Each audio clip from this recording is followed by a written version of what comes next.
y agremiaciones de América y Europa. Recibamos con un fuerte aplauso al ingeniero Aramillo. Bueno, muchas gracias. Primero que todo, pues agradecer a Lizic, a Carla y a Rafa por esta invitación. Es un placer siempre estar aquí en El Salvador. He tenido la oportunidad de venir a El Salvador desde ya hace varios años y de participar en muchos de los desarrollos, digamos, que ustedes han afrontado en este tipo de temas como el de pavimentos. Vamos a hablar de white topping.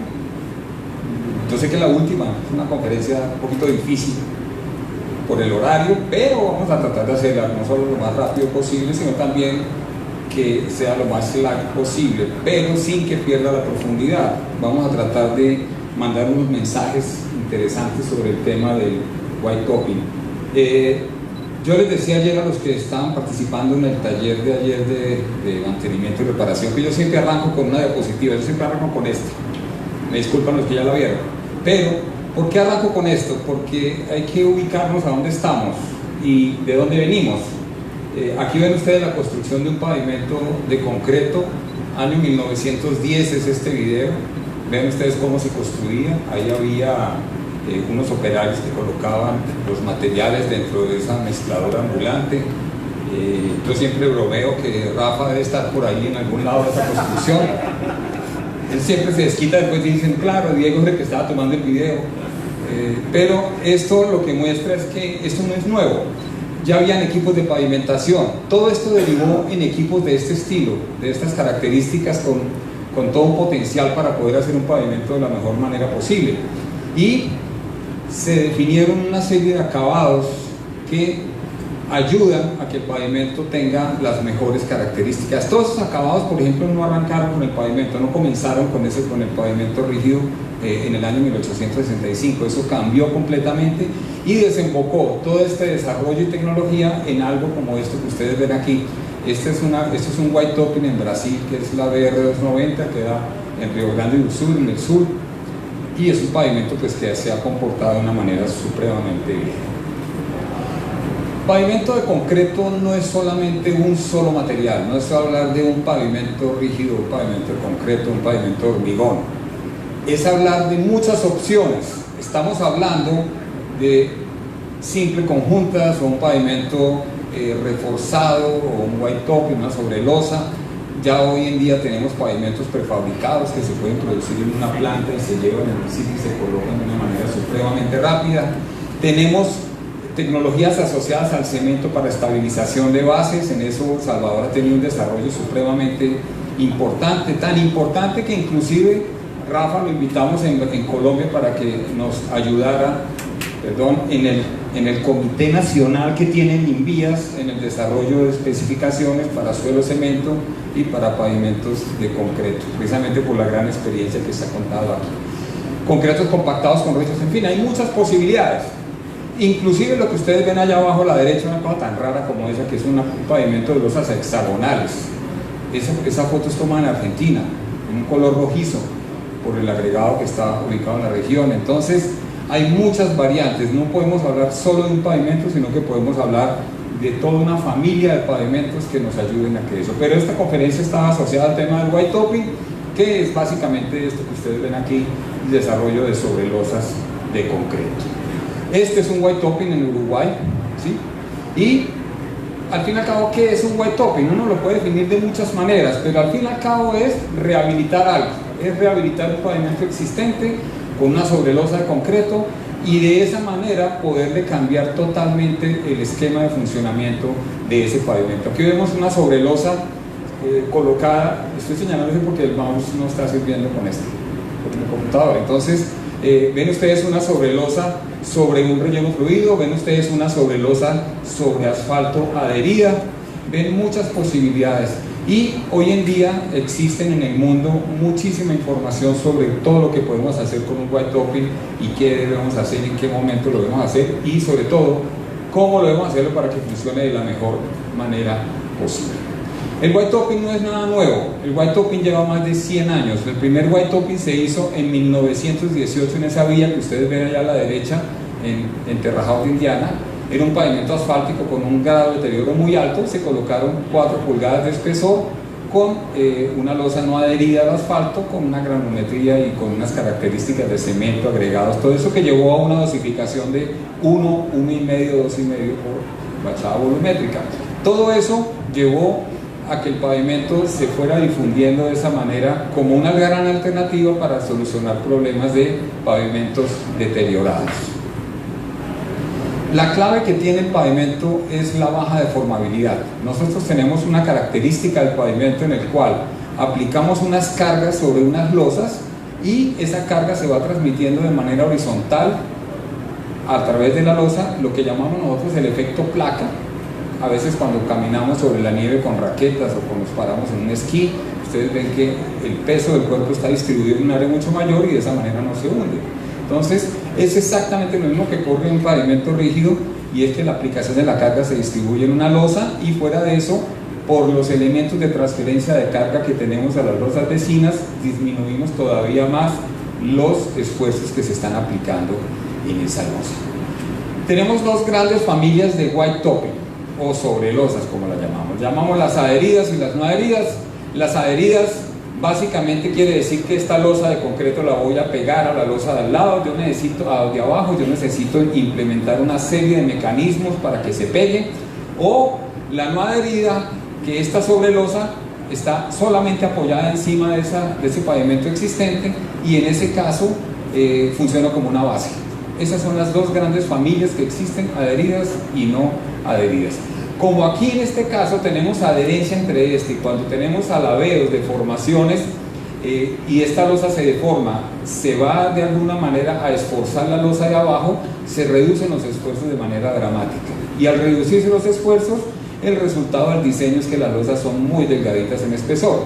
Contrario a lo que sucede en esta característica de no adheridas, donde esto se considera solamente como una base y la losa se diseña como si fuera una losa convencional, y por eso los espesores dan mucho más generosos que una adherida. Esto genera un cambio radical en el esquema del funcionamiento. Nosotros conocemos de larga data hacia atrás estos dos esquemas que ustedes ven aquí. El esquema del rígido y flexible los conocemos, todos están los libros y sabemos que así funcionan los pavimentos.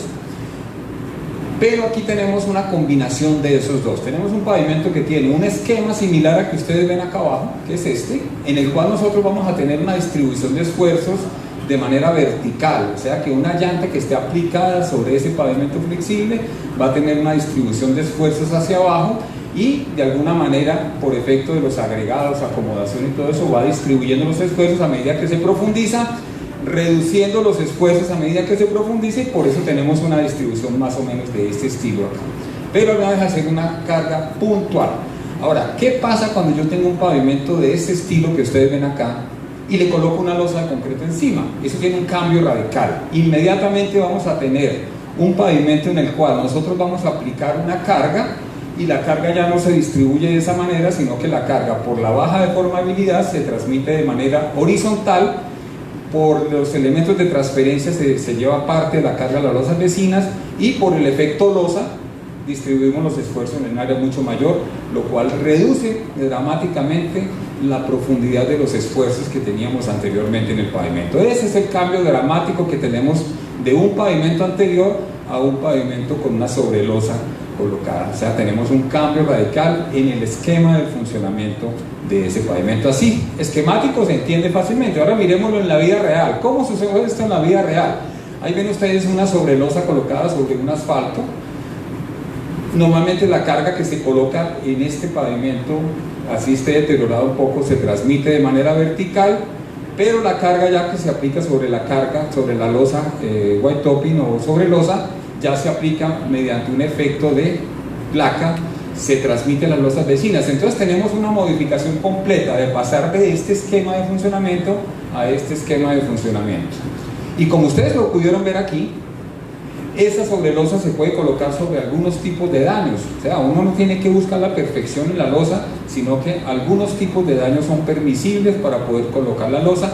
¿Y por qué son permisibles? Porque estamos cambiando de este esquema puntual, donde teníamos una solicitación muy fuerte del pavimento, vamos a pasar a este esquema de acá, donde vamos a tener una solicitación menos profunda de los esfuerzos. Entonces, por ese motivo es que nosotros podemos colocar sobre algunos tipos de daños en ese pavimento existente. El white topping no es solamente uno, son muchos white toppings. De hecho, existen 6 modalidades. Son 2 familias que vemos ahorita, que dijimos que eran las adheridas y las no adheridas, pero dentro de cada uno de ellos tenemos 3 modalidades.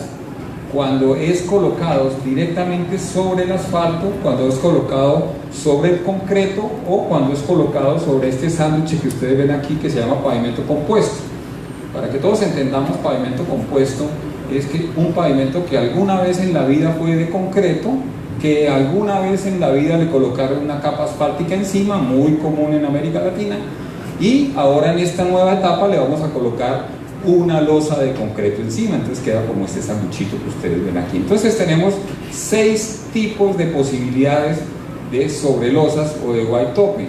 Vamos a tener las adheridas sobre asfalto compuesto concreto, o las no adheridas sobre asfalto concreto. Fíjense que la gran diferencia entre esta familia y esta familia es que los espesores de la losa de esta son mucho más altos que las losas que están adheridas por efecto de la transmisión de esfuerzos al pavimento existente.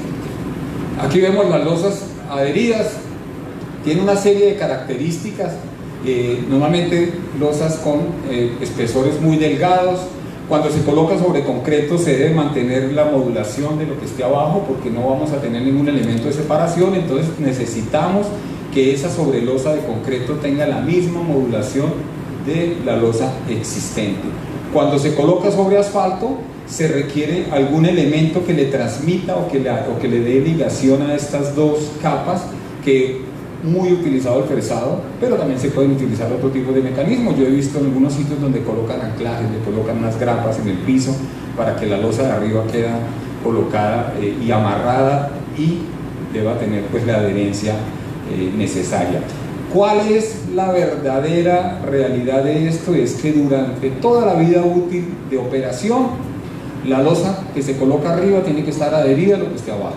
Tiene que ser un requisito fundamental, y por eso se llaman adheridas. No puede haber pérdida de adherencia. Ahorita les muestro qué ocurre con la pérdida de adherencia. Y las no adheridas son las que se utiliza cualquiera de los 3 componentes como material de base. Entonces aquí ya nos dan espesores mucho más altos. Yo puedo no tener adherencia. Fíjense la diferencia entre diseñar adherido pero construir adherido o no adherido. El requisito es que en el diseño se diseña como una losa no adherida, o sea que en el método AASHTO, por ejemplo, cuando uno le coloca el K de la superficie que tiene el pavimento existente, pero en el momento de la construcción yo puedo colocar este concreto encima del asfalto, encima del concreto, encima del pavimento compuesto, pero si se adhiere tiene una ganancia en la vida útil que podemos aprovechar. Pero la verdad, la mayoría de estos pavimentos, como no coinciden las juntas, como no se hacen con las mismas características de ese pavimento existente, normalmente hay que separar estos concretos.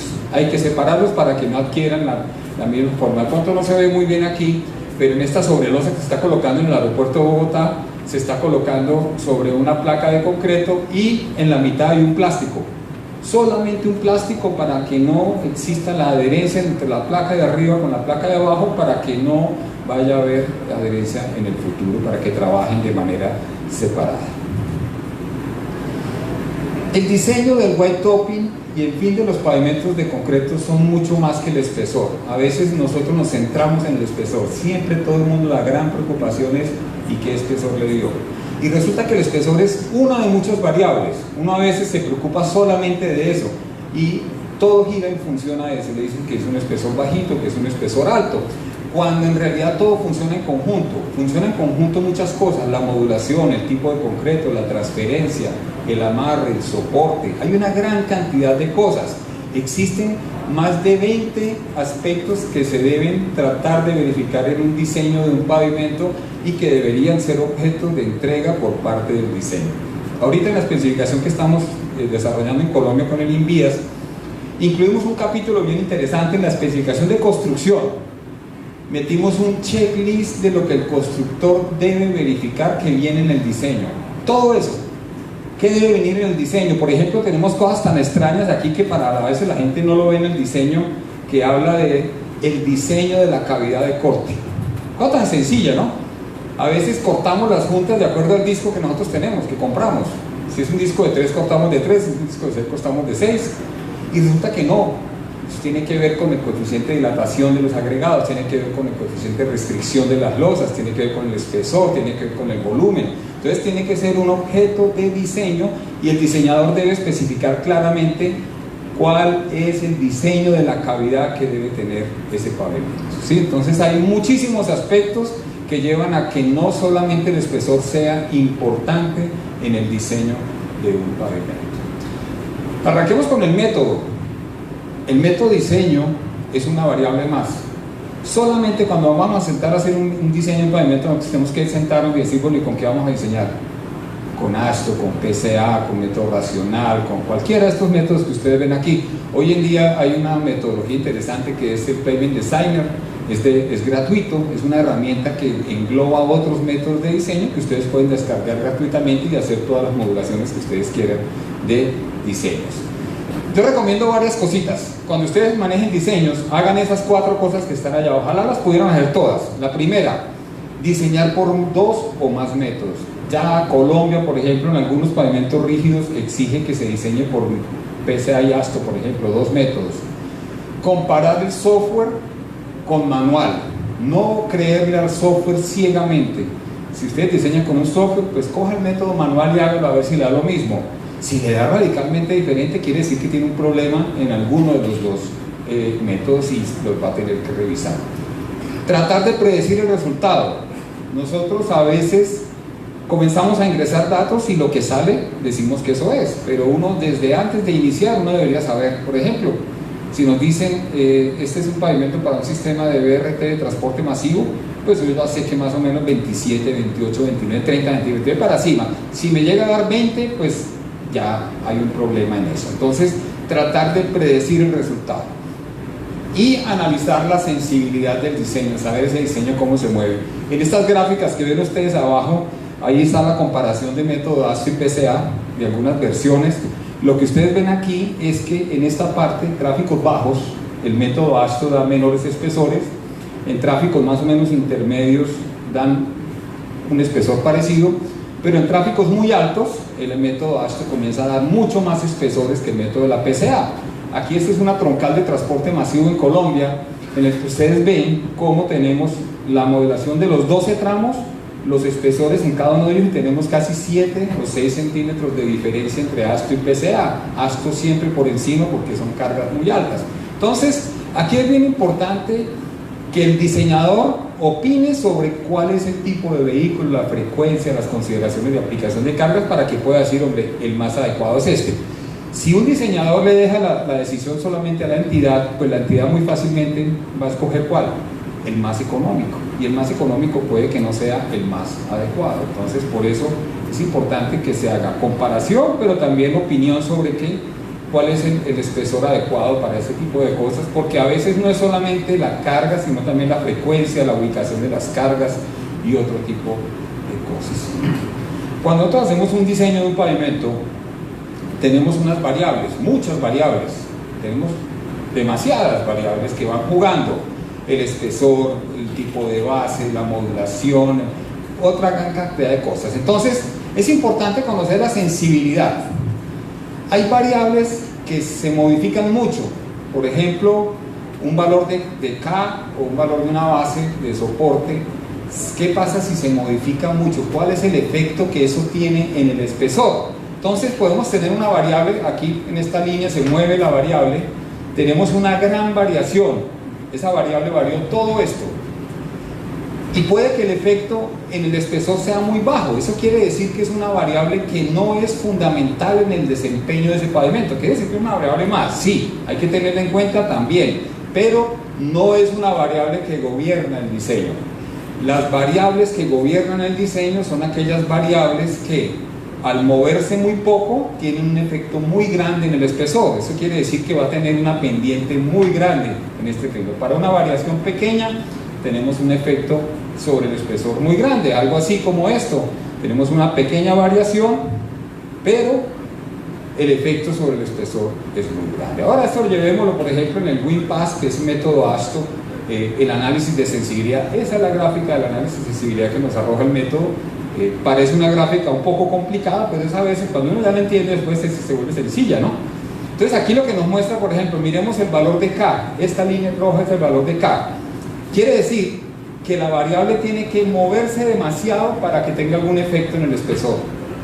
Eso lo que nos muestra es, por ejemplo, el día que ustedes quieran incrementar la capacidad de servicio de un pavimento, no hay que mover la base. O sea, la base la van a subir. ¿Para qué? Si una base tiene 25 centímetros y a veces un diseñador dice le va a poner 80 centímetros de base para que tenga mayor capacidad. Y excavar 80 centímetros no solamente es más costoso de poner todo ese material, sino que comienzan a encontrar cosas y todo ese tipo de tuberías.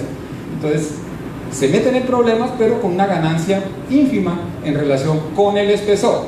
En cambio, esta variable que ustedes ven acá, que es el soporte lateral, esta, la azulita, soporte lateral es el confinamiento de la losa, o es la capacidad que tiene la losa de soportar los esfuerzos en el borde libre laterales para evitar grandes deformaciones y para evitar grandes esfuerzos.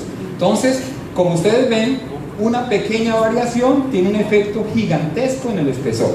Esa es una de las variables que gobierna el diseño. Entonces, en este caso, las variables que son más empinadas, que tienen mayor pendiente, son las que gobiernan nuestro diseño. Si nosotros vamos a hacer, este es un diseño de alto tráfico.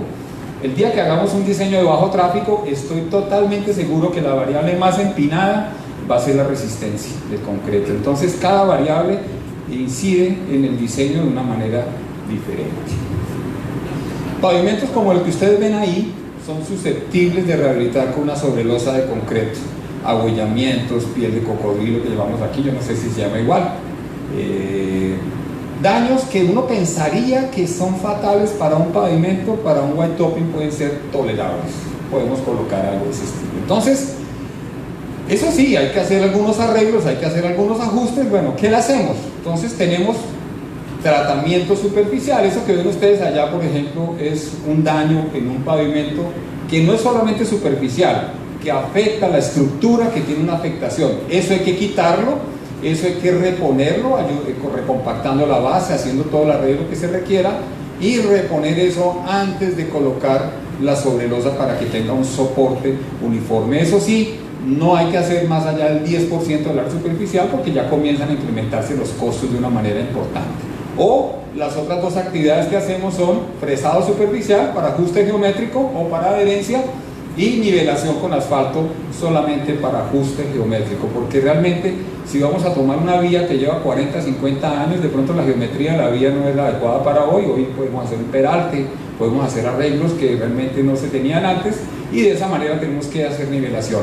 Este pavimento que ustedes ven que se está interviniendo en esta vía acá, fue un pavimento de concreto del año 1937, en los años 70 se colocó un asfalto encima, en el año 2000 se le colocó esta sobrelosa que ustedes ven aquí, pero como cambiaba totalmente la geometría de la vía, tocó colocar una capa asfáltica antes de la losa para nivelar, para dar otra vez las pendientes, los peraltes y todo ese tipo de cosas, y se ajustara a la nueva realidad geométrica que la vía necesitaba. El concreto que utilizamos en esto es un concreto especial, pero saben que no es diferente al otro tipo de concreto. ¿Eso qué nos quiere decir? Pues que el concreto es especial para cualquier uso, para una edificación, para un pavimento, para un muro, así sea para un andén, para una banqueta, para un sardinel. El concreto siempre va a ser especial. Hay un tema que nosotros nos hemos chocado muchísimo en diseños y en construcción, y es que a veces la gente quiere más y quiere más. Entonces uno dice, hombre, este MR45, no, pongámosle 50, 55, ojalá tuviéramos un MR, porque mientras más alta la resistencia, mejor. Y en pavimento resulta que no, uno no puede volver la losa frágil. Entonces hay que comenzar a buscar equilibrio entre todo, entre el tema de utilidad del concreto, entre el tema de resistencia, entre el tema de soporte y apoyo, y de esa manera pues hay unos MRs que son mucho más convenientes. Por ejemplo, nosotros En Bogotá, en Colombia, llegamos a colocar pavimentos de MR 55, o sea, 55 kilos centímetro cuadrado, altísimos, y hoy en día estamos colocando 45, hemos bajado porque realmente pues vimos que no era necesario llegar a una resistencia tan alta.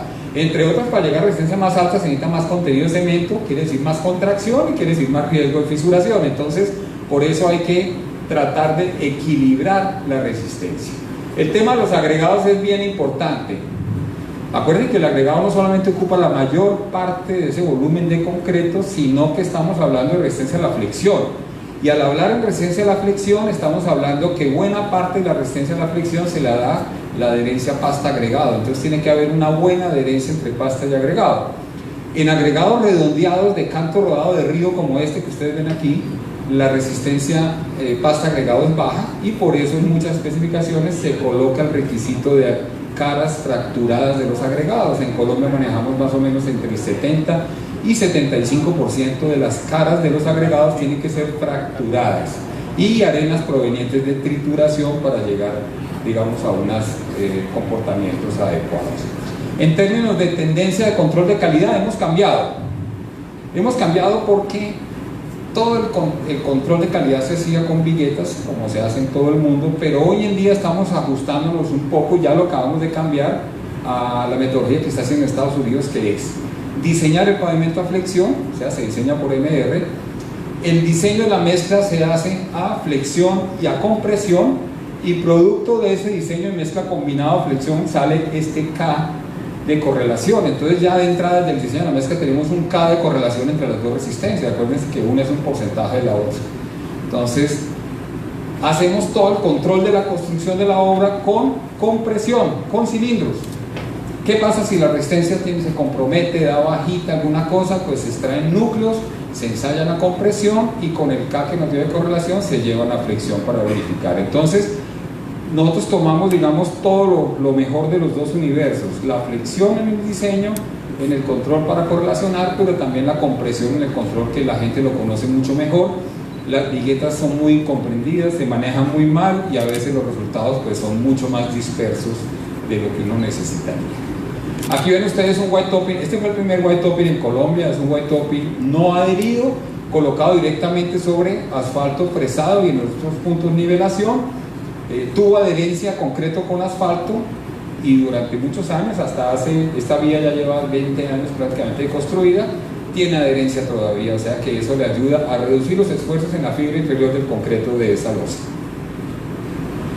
Este es un white topping delgado, no adherido sobre pavimento de asfalto, tiene 10 centímetros de espesor, perdón, 12,5 centímetros de espesor, losas pequeñas. Yo las llamo losas de menor tamaño para que no nos confundamos con las losas cortas, ¿sí? Porque a veces en metodología de diseño de losas cortas sale de otra manera y llega a ese final. Aquí no, aquí se diseñó por ASTO, se hizo una consideración del espesor, y de acuerdo con ese espesor se llegó a una modulación de 1,10 por 1,10, sin barras de transferencia, sin sello, colocado sobre un asfalto. Y este es un pavimento que hoy en día ya tiene 21 años colocado en una zona industrial de Bogotá con un buen funcionamiento. Entonces, white topping no lo pensemos solamente para mega autopistas, podemos hacer vías muy sencillas con este tipo de metodología. Este es un sistema de transporte masivo. Este es un white topping ultra delgado, tiene 5 centímetros de espesor, adherido a una placa de concreto.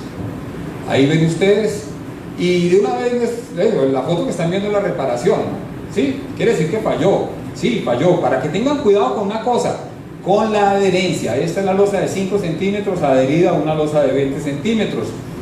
Falló el epóxico y falló la losa, porque al desprenderse la losa de arriba de la losa de abajo, esta losa comenzó a funcionar independiente, sola, y con una modulación de 350 por 450, con 5 centímetros de espesor, era una laminita. Y esa laminita la cogían los alabeos y la torcían completamente, pasando unos buses muy pesados por encima, y se quebraron completamente. Entonces, eso sucedió en Bogotá.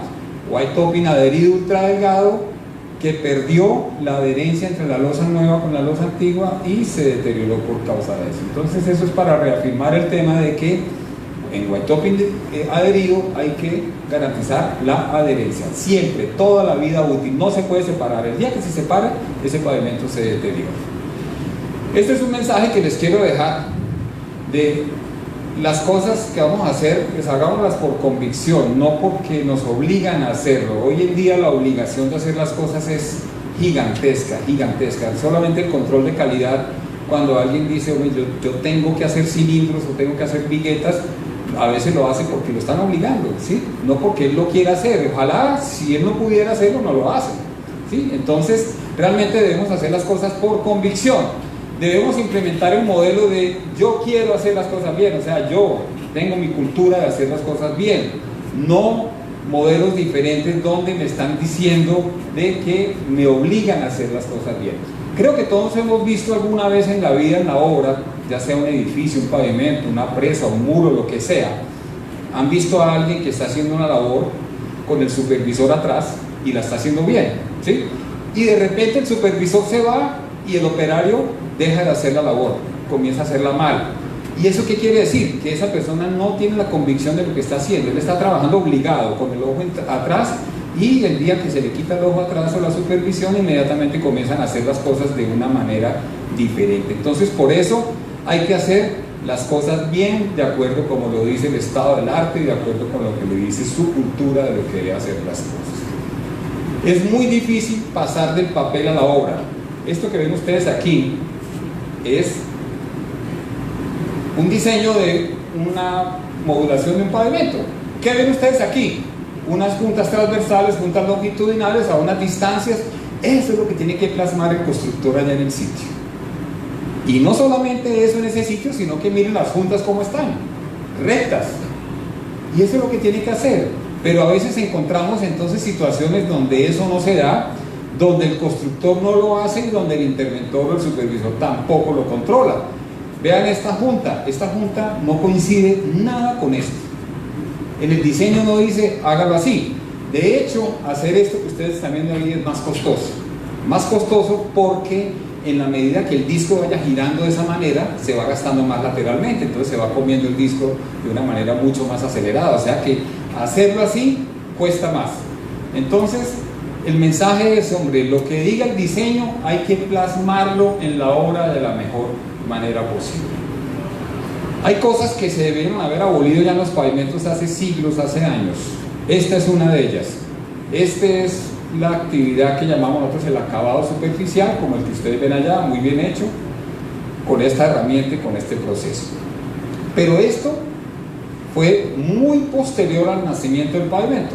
Cuando un pavimento nació en el año 65, el acabado era absolutamente diferente. ¿Usted sabe qué circulaba en el año 65 por los pavimentos? Caballos, dañando eso. Caballos y carretas.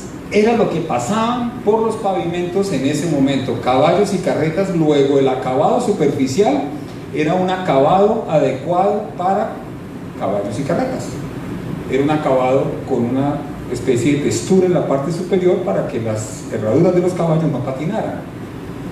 Más o menos en el año 1908, cuando ya se implementó la línea de producción en serie, comenzaron los carros a volverse baratos, comenzaron los carros a superar a las carretas, entonces cambió completamente. Ahí, como en el video que ustedes vieron de Rafa, ahí estaba en 1910, los pavimentos se hacían ya de manera industrializada. Industrializada quería decir que hay que hacerlo todo muy rápido, pero ya no hay caballo y carreta, entonces ¿para qué le pongo el molde encima? Entonces comenzaron a dejarlos lisos, los pavimentos. Algunos años después se dieron cuenta de que esos pavimentos eran peligrosos, que esos pavimentos eran muy lisos, cuando estaban húmedos, sobre todo los carros se deslizaban. Y se cambió el acabado, y se tomaron de los dos acabados. De la parte lisa, lo que se hacía con una cinta, por eso yo la coloco aquí, la cinta de acabado. Se hacía con una cinta el acabado. ¿Alguien ha visto esa cinta alguna vez en la vida? Fuera los de ayer, que ayer la vieron. La cinta se abolió hace 100 años. Se cambió por un rodillo que se pasaba antes de 1910 y se pasó a tener este acabado que ven ustedes aquí, ya sea transversal o longitudinal. O sea, se cambió completamente, pero esa cinta de acabado que ustedes ven ahí se terminó de utilizar más o menos en 1913, 1915, se abolió completamente. Entonces uno no debería encontrar ese tipo de cosas hoy en día, ¿no es cierto? Van a ver la cinta, pero van a ver la cinta también allá en 2018. ¿verdad? Este era el procedimiento de la cinta de acabado que se hacía a los pavimentos encima. Así se hacía la cinta, y miren la cinta en el 2018, o sea que todavía encontramos gente que está aplicando procedimientos que se abolieron hace más de 100 años. ¿Sí? ¿Eso qué quiere decir, hombre? Que nosotros no evolucionamos, siempre es del papá al hijo, del hijo al nieto, del nieto al bisnieto, y entonces se van pasando de, yo no digo de generación en generación, yo digo de generación en generación, se va llevando las cosas. Este pavimento en Argentina, ya les acabo de decir dónde es ese video, en Argentina parece que estuviera húmedo, y resulta que no, es liso, es un pavimento que se hizo con ese procedimiento de cinta, como el que ustedes ven allá a la derecha, y es un pavimento que quedó absolutamente liso, sin tener en cuenta aquí la modulación, que se nota que es una modulación absolutamente inconveniente, porque hoy en día se busca que las losas no sean tan largas con relación al ancho, o sea, las verdes. En pavimentos no hay nada más importante que brindar un buen servicio al usuario. A veces se nos olvida esto, a veces se nos olvida que el usuario es lo primero. Nosotros debiéramos en la vida profesional actuar como actuamos en la vida personal. ¿Qué hacen ustedes para comprar una casa, para comprar un carro, para vivir bien? Ustedes quieren estabilidad en todo. Cuando ustedes van a comprar una casa, ustedes buscan lo mejor ubicado, de buenos materiales, que tenga estabilidad, ojalá esa casa no se vaya a caer dentro de 3 años, cosas así. Cuando ustedes compran un carro, ustedes hacen todo un estudio y dicen, hombre, pues mire, yo me puedo comprar un Chevrolet, me puedo comprar un BMW, ¿qué hago? Ah, sí, este vale un poquito más que este, pero es que el mantenimiento de este puede que sea más costoso, pero es menos en el tiempo y alarga mejor. Cuando lo vaya a vender, este vale más. Entonces, fíjense que uno hace todos los análisis posibles para uno comprarse las cosas para uno. Y yo pregunto, ¿y por qué no hacemos esos mismos análisis para construir un pavimento? Vamos a hacer un pavimento, ¿cuánto vale?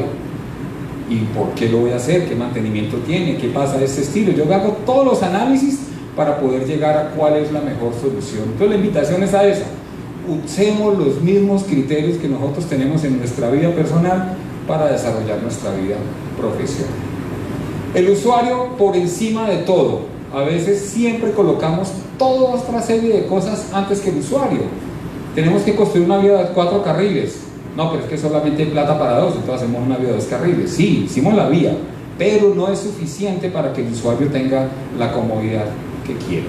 Invertir es también pensar en el usuario.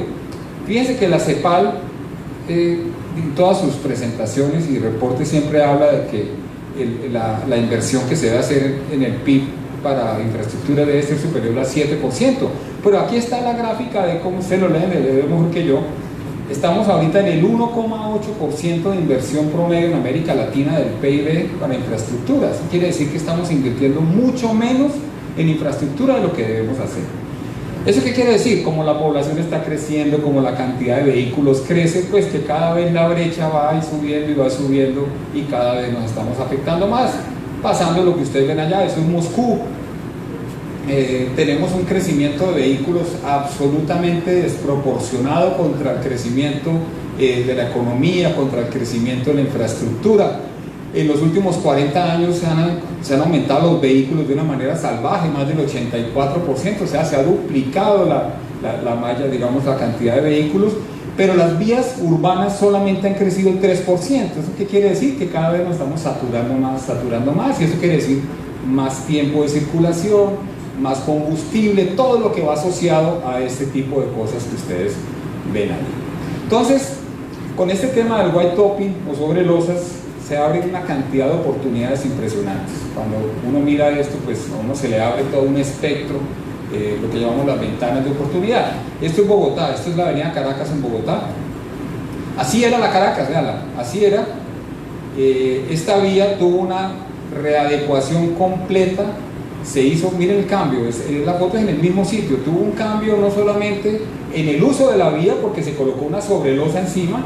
Vean ustedes, inclusive los niveles, que aquí se mantuvo en asfalto los niveles entre esta y esta son muy altos, por efecto de la sobrelosa, por el efecto del ajuste a las estaciones del sistema de transporte masivo. Pero esto nos ayuda a generar no solamente un cambio en el funcionamiento de la vía, sino en el entorno de la obra que estamos ejecutando. El white topping está creciendo mucho. En Estados Unidos hay un crecimiento fenomenal del white topping. Fíjense que en el año 2000, de todo el concreto que se despachaba para pavimentos, solamente el 2% era para pavimento, para white topping.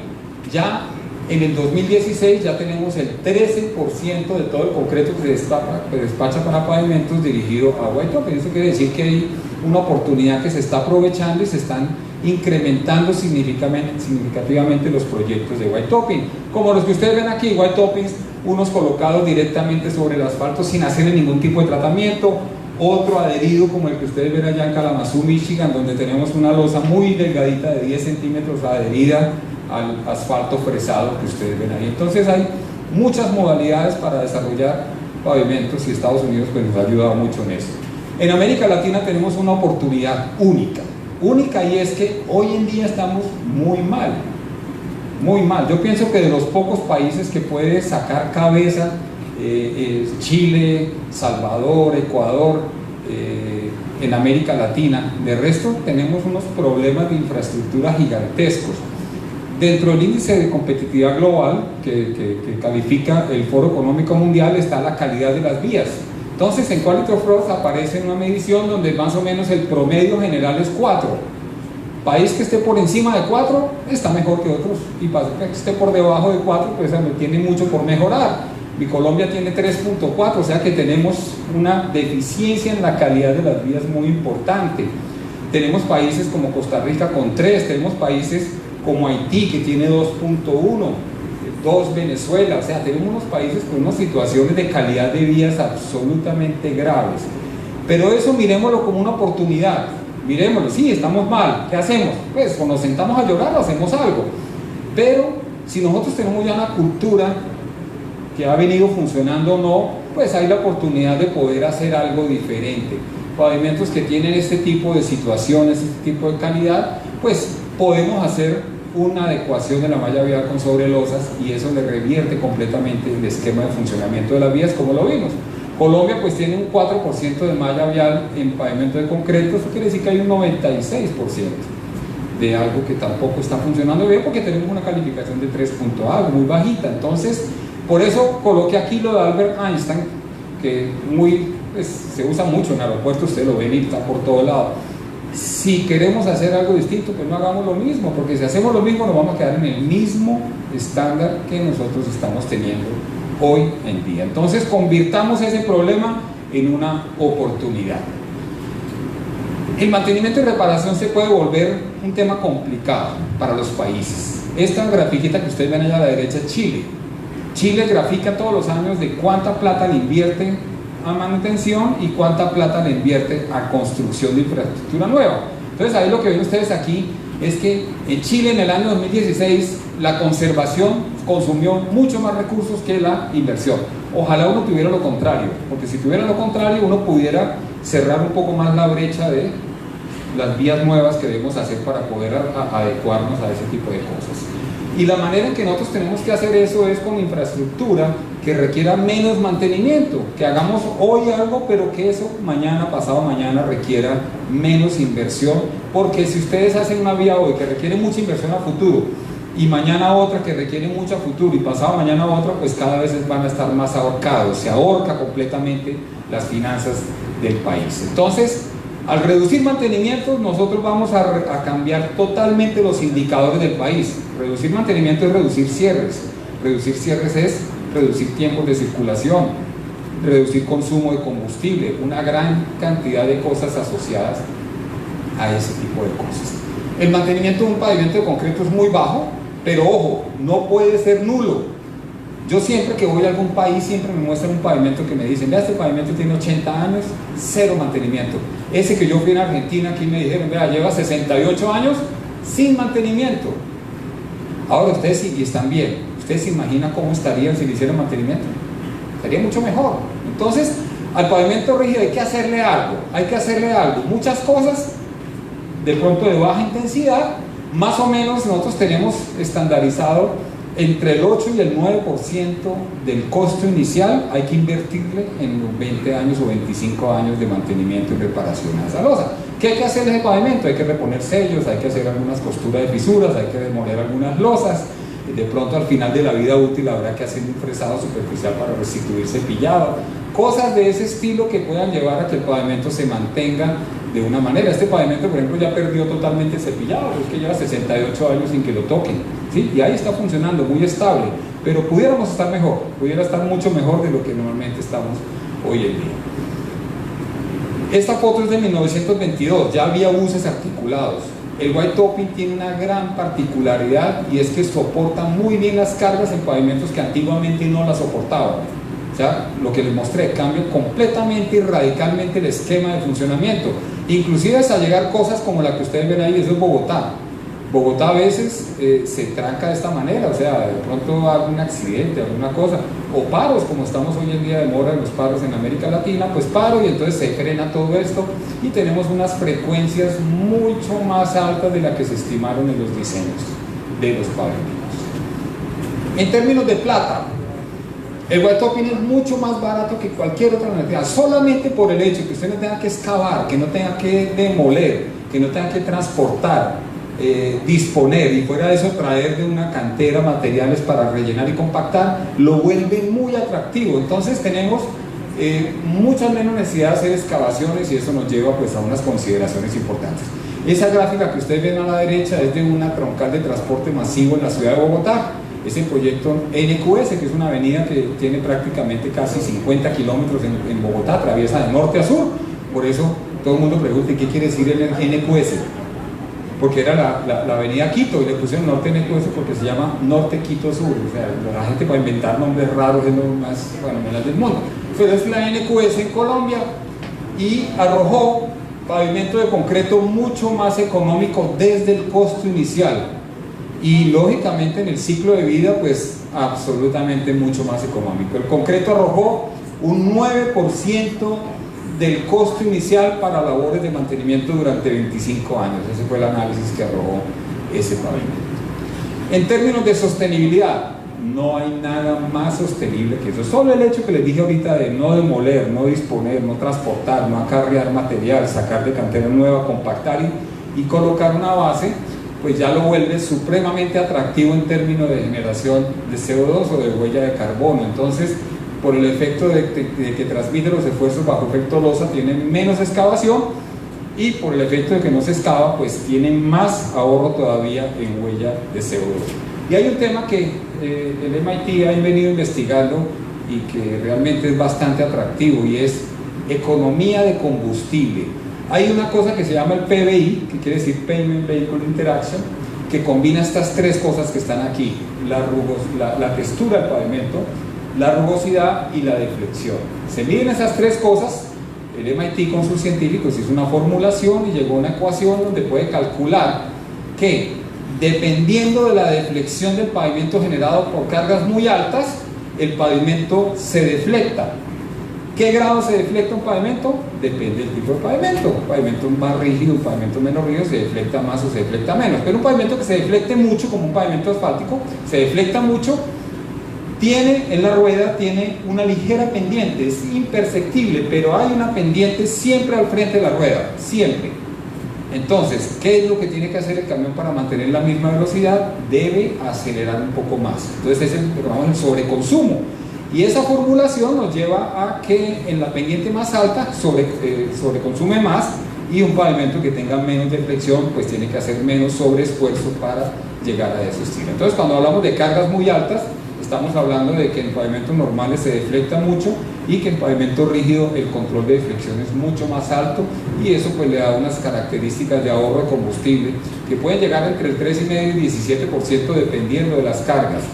Y entonces a veces siempre hablamos de las cargas legales de 8,2 toneladas por eje, pero ya el sistema de transporte masivo solo bus como este, ya estamos hablando de 12,5 toneladas por eje. Entonces realmente son buses que son muy pesados, que en combinación pesan más de 32 toneladas y media el bus.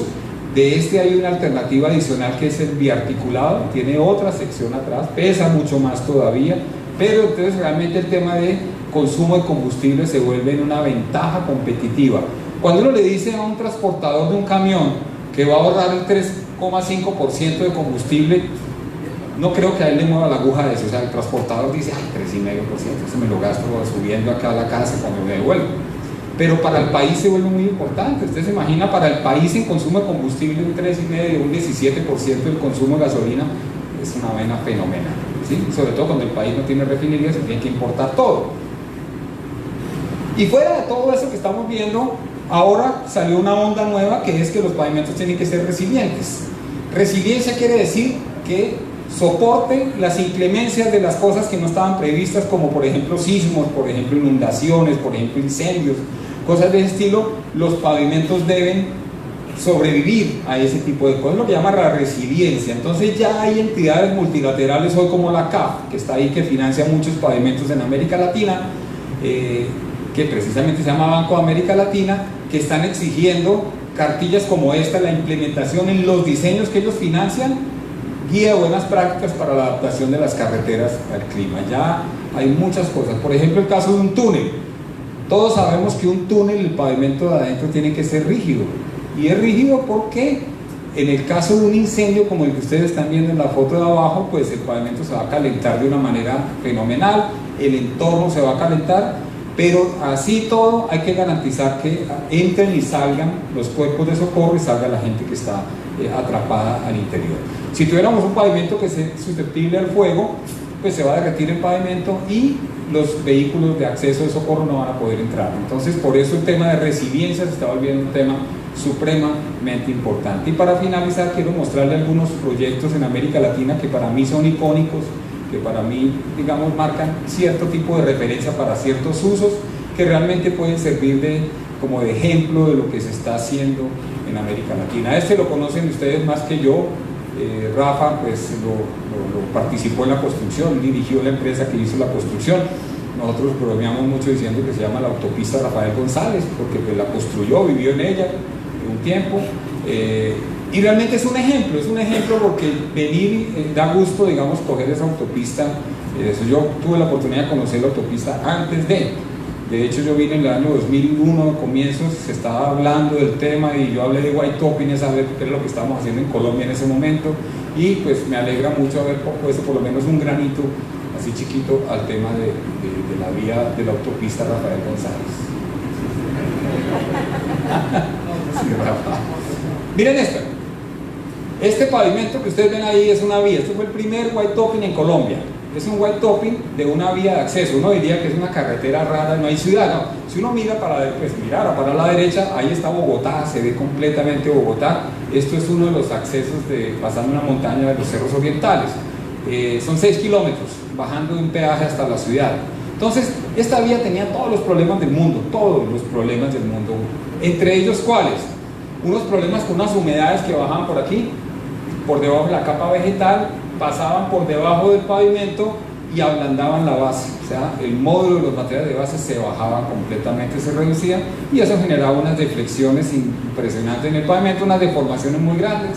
Solución: carpeta y carpeta y carpeta encima. Ahí podemos encontrar a veces hasta 30 centímetros de carpetas, pero sin solucionar el problema raíz, que era el tema del agua. Fuera de eso, unas secciones transversales absolutamente disparejas.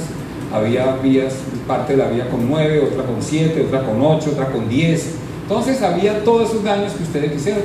Se le buscó dar la vuelta completamente a esto. Se planteó un white topping y se diseñó y se construyó un white topping en esta vía, que a la larga pues funciona bastante bien. Es una vía que ya lleva construida exactamente 20 años, está cumpliendo ahorita ya 20 años de haberse construido, y se llegó pues a un esquema de construcción supremamente interesante y que nos ayudó muchísimo pues a mantener esto y a promocionar el tema del uso del white topping en Colombia. Esa fue la que abrió las puertas a todas las troncales de construcción de transporte masivo en la ciudad. Vean cómo quedó en el mismo sitio.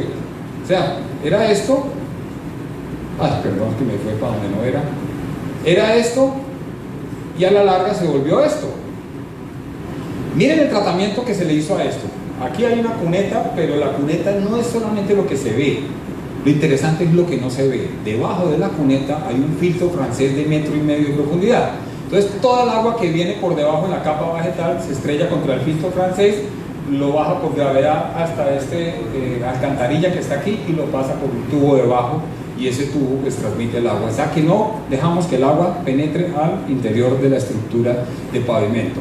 Otra decisión muy importante: ¿qué hacer con la vía? Tenía 7, 8, 9, 10 metros. Decidimos dejar la vía completamente uniforme, y dejamos las dos losas con ancho constante y le dimos tratamiento a algunos puntos donde había unas zonas de ensanche donde se colocaron unas losas, unos sobreanchos reforzados y amarrados a la estructura del pavimento para garantizar que si un vehículo pasara por encima de esta parte, pues no iba a deteriorar el pavimento, porque la cultura de los conductores lleva a que no se haga esto, sino que se venga por aquí. Implementamos el concepto de losa ancha. Es una losa que tiene 4,25 metros de ancho, que incluye el carril de diseño de 365 más los 60 centímetros de berma. Todo eso para alejar el borde de la losa del esfuerzo. Todo eso. Y en la medida en que yo esté lejos, las deflexiones son menores, entonces con eso tenemos una ganancia supremamente importante. Esos núcleos que ustedes ven arriba es de esta vía que se construyó de esta manera. Tenemos este white topping no adherido sobre pavimento compuesto. Esta fotico que ustedes ven aquí es una foto del año 1954, en plena construcción. No encontré algo mejorcito que eso, pues tampoco le puedo pedir mucho a la historia de que aparezca pues con alta definición esa foto, pero ya se estaban utilizando equipos industrializados para construir en Colombia algo de ese estilo. Se hizo una vía en concreto en el año 1954. En el año 70 se le hizo una colocación, ampliación de carriles, se colocó asfalto encima, súper común en América Latina.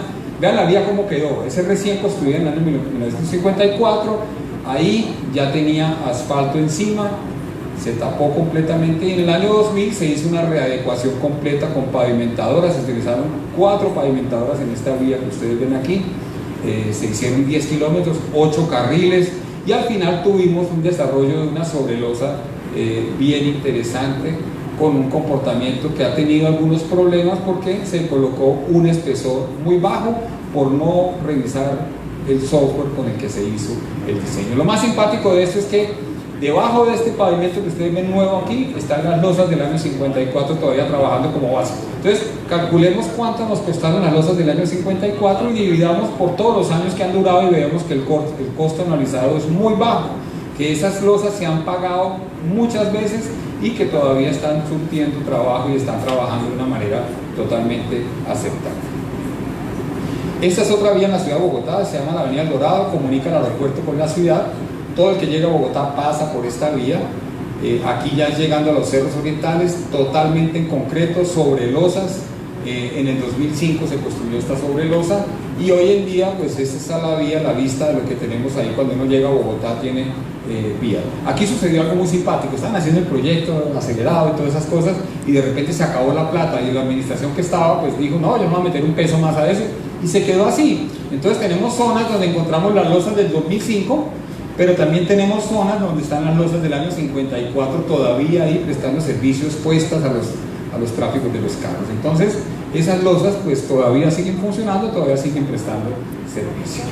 Estas son unas avenidas, se llama la avenida NQS, la NQS famosa que les dije, y la avenida Suba, todas en concreto, y todo esto lo abrió la vía La Calera que ustedes vieron. Esa fue la que abrió la puerta para el white topping y dijo no, pues esta es la solución ideal para desarrollar todas las vías en Bogotá, sistema de transporte masivo, tráfico mixto, intersecciones, todo eso se ha hecho en concreto. Y esta es una vía que se construyó en el año 2003, o sea que es una vía que lleva prácticamente 17 años de haberse construido y está funcionando pues de una manera absolutamente fenomenal, sin ningún tipo de problema hasta ahora. En Uruguay tenemos unos ejemplos, nosotros lo llamamos Uruguay en concreto en white topping porque el gobierno acogió el white topping. En Uruguay sucede algo que no sucede en otros resto de partes de América Latina, y es que los diseños de los pavimentos los hace el gobierno, los hace el Ministerio de Transporte. Tenemos una ingeniera allá, Magdalena Pastorini, que es la que se sienta a diseñar eso. Ella acogió el white topping y dijo, estoy plenamente convencida, y Uruguay se lanzó al white topping. Y entonces está haciendo toda la adecuación de su malla carretera, que no es muy grande, es como El Salvador, que dice Rafa que es de primera, ¿sí? Uruguay también es así chiquito.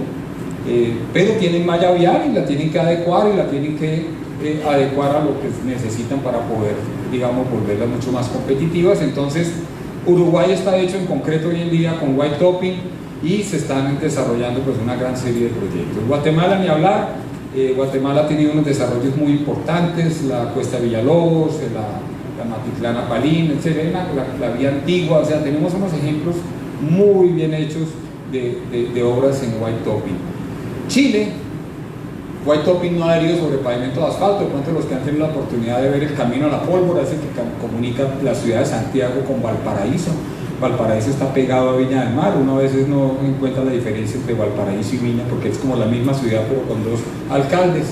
Y se hizo todo porque Valparaíso, digamos, Viña del Mar es un balneario. La gente va allá a divertirse. Valparaíso es una ciudad industrial y fuera es una ciudad portuaria, entonces allá llega todo el tráfico, entra y sale, todo el que llegue sale de Chile llega por ahí, entonces tráfico pesadísimo de este estilo, y había una vía asfáltica que tenía unos problemas importantes históricos y se hizo una reconversión del sistema estructural mediante una sobrelosa de concreto con losas cortas, y es lo que ustedes están viendo ahí, lo que se vio en la construcción de este sistema de construcción de sobrelosa colocada sobre el pavimento asfáltico, cambiándole totalmente el concepto de funcionamiento de esa vía. Entonces, al fin y al cabo, ¿qué es lo que tenemos acá? Tenemos una tecnología que sirve para mucho, bajo el mismo concepto. Nosotros podemos hablar de que el White Topping es exactamente lo mismo para una carretera, para una vía urbana, para un aeropuerto, para un túnel, para un puerto, para un parking. Siempre es, lo que cambia la magnitud, la escala, tráfico, pero el concepto es exactamente el mismo, es una sobrelosa de concreto colocado sobre lo que está. Este aeropuerto tuvo un desarrollo interesante, fue hecho en concreto, es muy parecido a lo que se ha hecho en América Latina toda la vida, que es pavimento de concreto original en el año 1938, después se colocó como a los 30, 40 años después un asfalto encima del concreto y quedó negro todo. Y en el año 2011 se colocó una sobrelosa de 20 centímetros de espesor, que es la que ustedes están viendo aquí en esto. Entonces no solamente le cambia el aspecto al pavimento, sino que la visibilidad que adquiere por términos de reflectividad y todas esas cosas se vuelve mucho, mucho más agradable y mucho más importante. Entonces quiero terminar con lo que comencé, y es que el White Topping aprovecha todas esas propiedades que nosotros hemos visto de un pavimento existente, le cambia completamente el esquema de funcionamiento, o sea, lo va a repotenciar y va a proyectar una nueva útil de una manera muy económica, de una manera muy rápida y sobre todo de una manera muy durable y sostenible, que son los que estamos buscando hoy en día para muchos de los pavimentos que se están queriendo construir. Muchas gracias.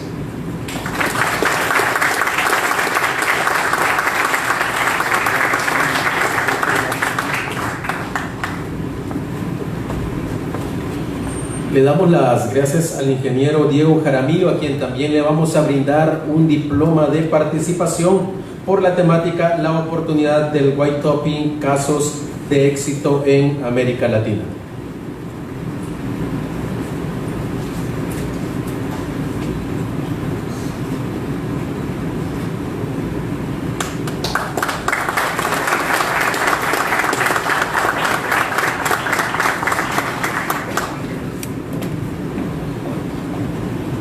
De esta manera hemos culminado el Congreso. Le damos las gracias a cada uno de ustedes, y para las palabras finales pues dejaremos al arquitecto Carla Benítez.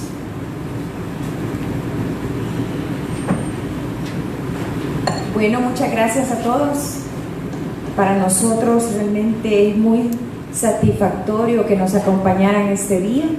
Esperamos que haya sido provechoso para ustedes. Realmente requirió mucho esfuerzo de parte de todo el equipo del ICIC, a quien les doy las gracias públicamente por su entrega y su pasión, como lo ha sido en estos 35 años, que, como dijo el ingeniero Rafael González, nuestro presidente, el día de ayer en una entrevista, se dice muy fácil, pero detrás de ellos hay mucho cariño, mucho esfuerzo, y muy satisfactorio ver que esta tarde hemos visto de dos ejemplos claros de cómo el instituto incide en la vida de todos ustedes. Por ejemplo, con el tema del White Topping, que el caso muy claro es la rehabilitación de la autopista al aeropuerto, donde el ingeniero González tuvo el honor y la responsabilidad de llevar ese proyecto a cabo, y que orgullosamente pues fue concebido y diseñado en el instituto,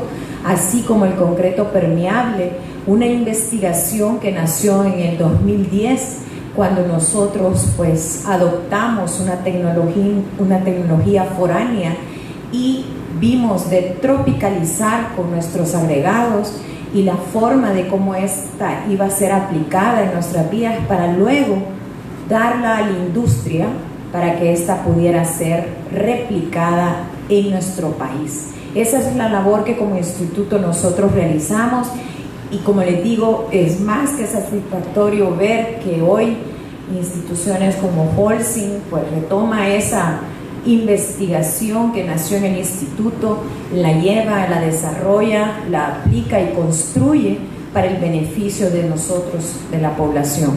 Así es que muchísimas gracias por estar con nosotros, quedarse hasta el final. Agradecemos a todos los conferencistas y esperamos que nos acompañen en todos los eventos que realizamos mensualmente y que nuevamente dentro de un año podamos vernos en este espacio técnico. Muchísimas gracias y buenas noches.